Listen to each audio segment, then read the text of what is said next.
Good morning. Find someone on your row and find someone that's better looking than you and tell them, I'm so glad to see you this morning. Wow, thank you all for having the courage to acknowledge somebody looks better than you. So imagine, I'm in the gym, excited, ready for my program to get started. We've had snack, we're in the gym, we're playing kickball, getting ready to play kickball, and I am at home plate with the clipboard in my hand, ready for the game to begin. I tell the pitcher to begin to roll the ball. Let's get the game started until I notice one of my students sitting on the sideline, looking on the ground. And I said, hey, Isaiah, what is going on? Why don't you want to play kickball? Let's get in there and let's have fun today. He said, I don't want to play kickball because they don't want me on their team. Then it made me realize, am I creating a program where every person feels like they belong?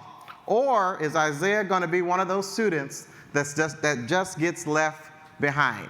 And I didn't want that, because I was Isaiah once. I was a preacher's kid. I was a kid that was well beyond my years. I was drugged to Kojic convocations and events throughout the years of my life, and I know what the church life is like, but I didn't really know what the kid life was like, being around all these adults. Being in an arena with 30,000 adults for a convocation was something that was fun for me, because that's all I knew at the time. But then my third grade teacher at Ingalls Elementary School in Kansas City, Missouri, Mrs. Gay, she's still working there, I believe, now. She saw something in me that I didn't even see in myself. She saw something that I could do in the classroom and even around the building. I was the one that's in the hallways when you're supposed to be in class, because I got bored a lot.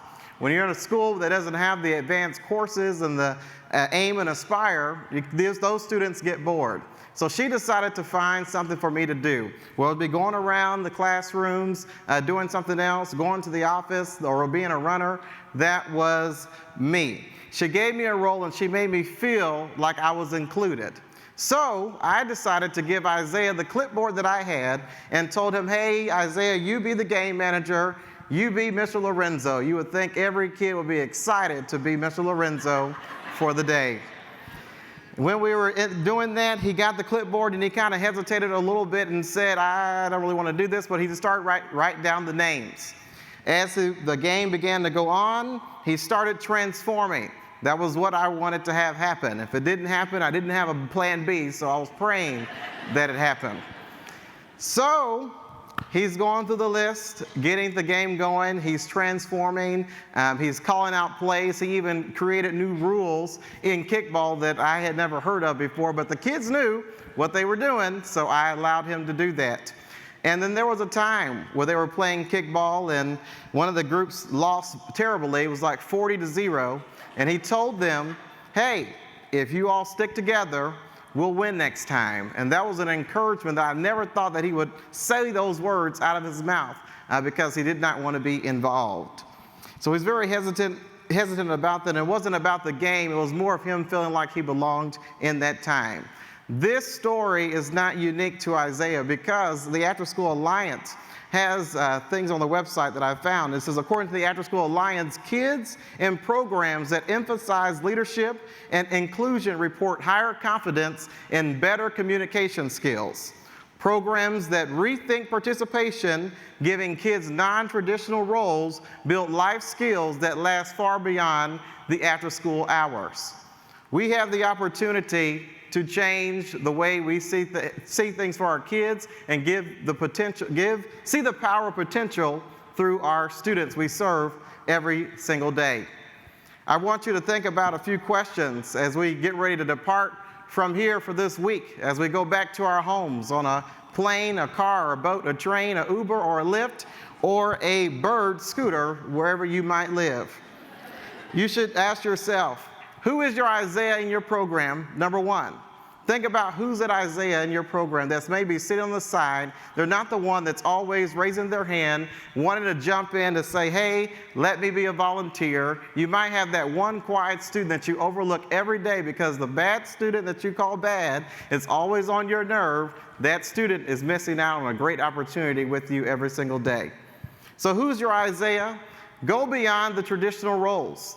Some things you can ask yourself: what roles can I create to help them shine? How can I turn an ordinary activity into an extraordinary opportunity for growth? And how can I be a person who makes them feel valued, seen, and capable? Those are questions I want you to ponder on as you get ready to go back home today. My leadership skills were there as a preacher's kid. I developed them because I could hold conversations with adults better than the kids around me. As I grew older, it became worse and worse and worse. My best friend is 37 years old. I'm 26. You see the age gap there? I don't even hang around people my own age unless I'm forced to at times, because I say I'm mature and they just don't know what they're doing. They're still living life. You would think I was like 50 or 60 years old.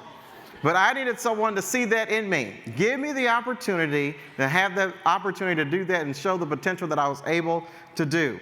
So I wanted to remind you, you're not just running programs every single day just for a paycheck. Some of you might, but not everybody. Well, this world today, we might be doing it for a paycheck. I don't know. But you are making a difference in the lives of your children every single day. You're creating possibilities.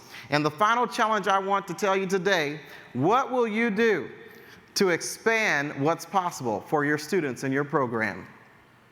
Think about that. What are you going to do when you get back home? Or is it going to be work as normal as you get back? Hopefully that the trainings and the information that's been given to you over the week, you can walk away with something and make a change back at your program. Because there's someone out there. There is an Isaiah waiting on you for you to see their potential. Thank you.